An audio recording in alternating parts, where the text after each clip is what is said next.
अस्सलाम वालेकुम दोस्तों। तो आज के इस मज़ेदार वीडियो में मैं आपको बताने जा रहा हूँ सेट से रिलेटेड जितने भी इंपॉर्टेंट पॉइंट्स हैं सभी पॉइंट का मैं फिर से रिवाइज करा दे रहा हूँ, जिससे कि आप 12 की जब सिलेबस स्टार्ट हो आपका तो सबसे फर्स्ट चैप्टर है relation and function 12th class में। तो 12th क्लास में जो चैप्टर है उसमें अगर आप सेट 11th का अगर सेट नहीं समझते हैं तो आपको समझने में काफ़ी परेशानियाँ होगी। तो आप पढ़े होंगे सेट, लेकिन फिर से मैं आपको रिकेप करा दे रहा हूँ जी। मतलब इसमें अगर आपको कोई पॉइंट्स भूल गए होंगे तो पूरा पॉइंट्स आपको रिकेप हो जाएगा। फर्स्ट पॉइंट है आपको सेट क्या होता है। तो सेट को डिफाइन करने के लिए हम बोल सकते हैं well defined collection of distinct object that is called set.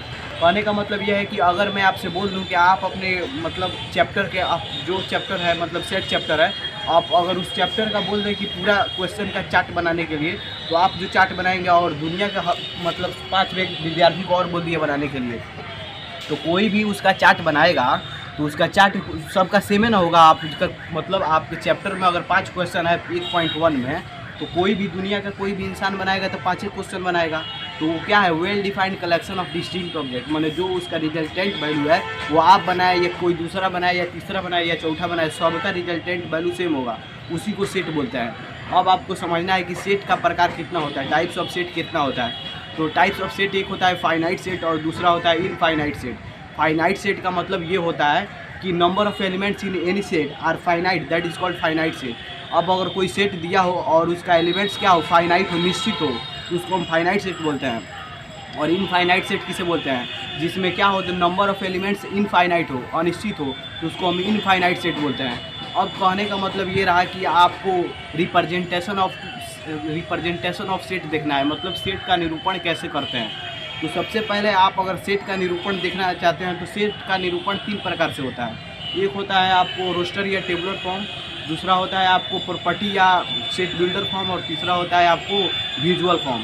अब कहने का मतलब यह है कि ये तीनों जो सेट है, जब मैं आपको चैप्टर वाइज पूरा पढ़ाऊँगा तो ये सारे बता दूँगा कि रोस्टर फॉर्म क्या होता है, टेबुलर फॉर्म क्या होता है, इस सभी का उसमें विधि बता दूँगा कि कैसे रोस्टर फॉर्म में बदला जाता है, कैसे आपको प्रॉपर्टी फॉर्म में या सेट बिल्डर फॉर्म में बदला जाता है, कैसे आपको विजुअल फॉर्म में बदला जाता है। तो ये आपको जब आपका एक्सरसाइज कराऊंगा तो ये आपको कंप्लीट हो जाएगा। अब कहने का मतलब ये है कि इतना कंफर्म हो गया। अब समझना है 4 नंबर में कि कार्डिनल नंबर क्या होता है। कार्डिनल नंबर का मतलब ये होता है कि बुनियादी संख्या। तो कहने का मतलब ये है कि number of elements in any set को क्या बोलते हैं, कार्डिनल नंबर बोलते हैं। मैंने कोई सेट दिया है उसमें जितना एलिमेंट्स है वो सभी एलिमेंट्स का नंबर जो होता है वो आपको कार्डिनल नंबर होता है। अब कहने का मतलब यह है कि 5 में ये समझना है कि standard infinite of set. Standard infinite of set जो होता है वो जैसे n है, कैपिटल N है तो उसको बोल सकते हैं set of all natural number. Z है तो उसको बोल सकते हैं set of all integer number. R है तो set of all real number. Q है तो उसको set of rational number, set of all rational number. आपको R माइनस Q है तो set of all irrational number. इस प्रकार होता है। अब आपको 6 नंबर पॉइंट्स में ये समझना है, इनफाइनाइट सेट पूरा कंफर्म हो गया। अब 6 नंबर में आपको ये समझना है कि या वाइड सेट या इम्प्टी सेट समझना है। तो कहने का मतलब ये है कि number of elements in any set are 5।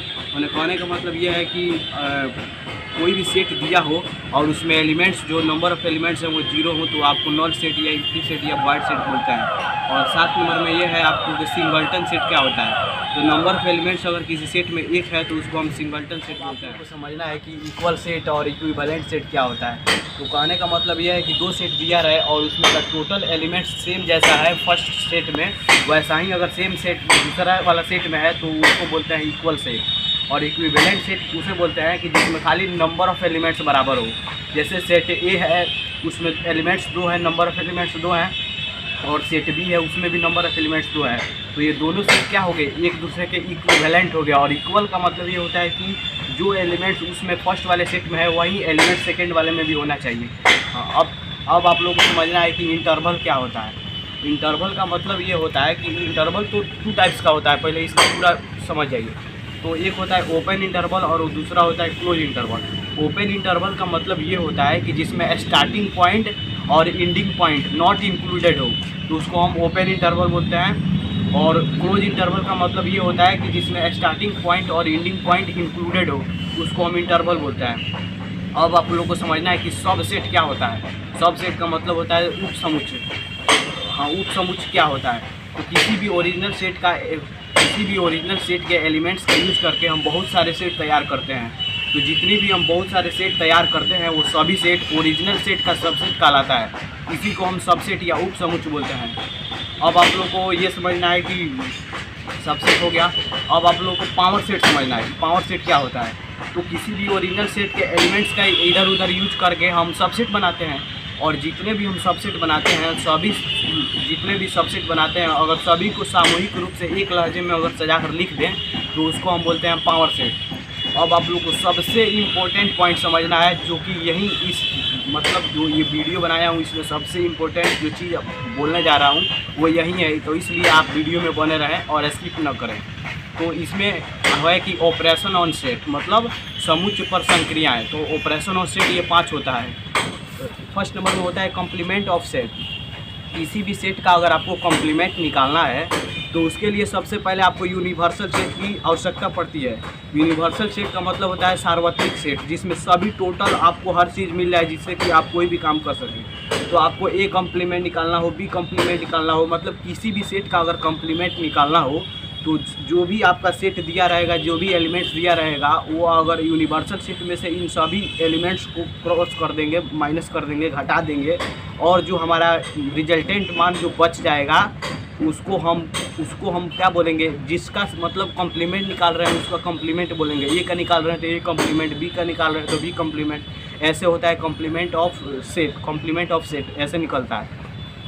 अब आप लोग को समझना है यूनियन ऑफ टू सेट बोले या एडिशन ऑफ टू सेट बोले, ये बात बराबर है। तो अब यूनियन या एडिशन ऑफ टू सेट क्या होता है कि 2 सेट दिया रहेगा और बोलेगा कि इसका यूनियन निकालिए।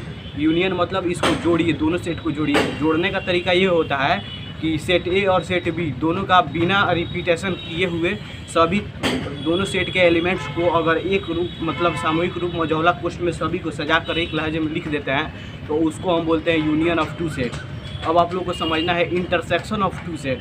इंटरसेक्शन का रियल मीनिंग होता है कॉमन, मतलब 2 सेट के बीच क्या क्या कॉमन एलिमेंट्स हैं वो कॉमन एलिमेंट्स पूछता है आपको इंटरसेक्शन देकर। पूछेगा कि ए इंटरसेक्शन बी निकालिए, मतलब सेट ए और बी में क्या क्या कॉमन एलिमेंट्स हैं उनको निकालिए। तो 2 सेट दिया रहेगा और दोनों में जो कॉमन एलिमेंट्स होगा उसको हम निकाल देंगे तो आपको मतलब सेट ऑफ इंटरसेक्शन हो जाएगा, इंटरसेक्शन ऑफ टू सेट हो जाएगा।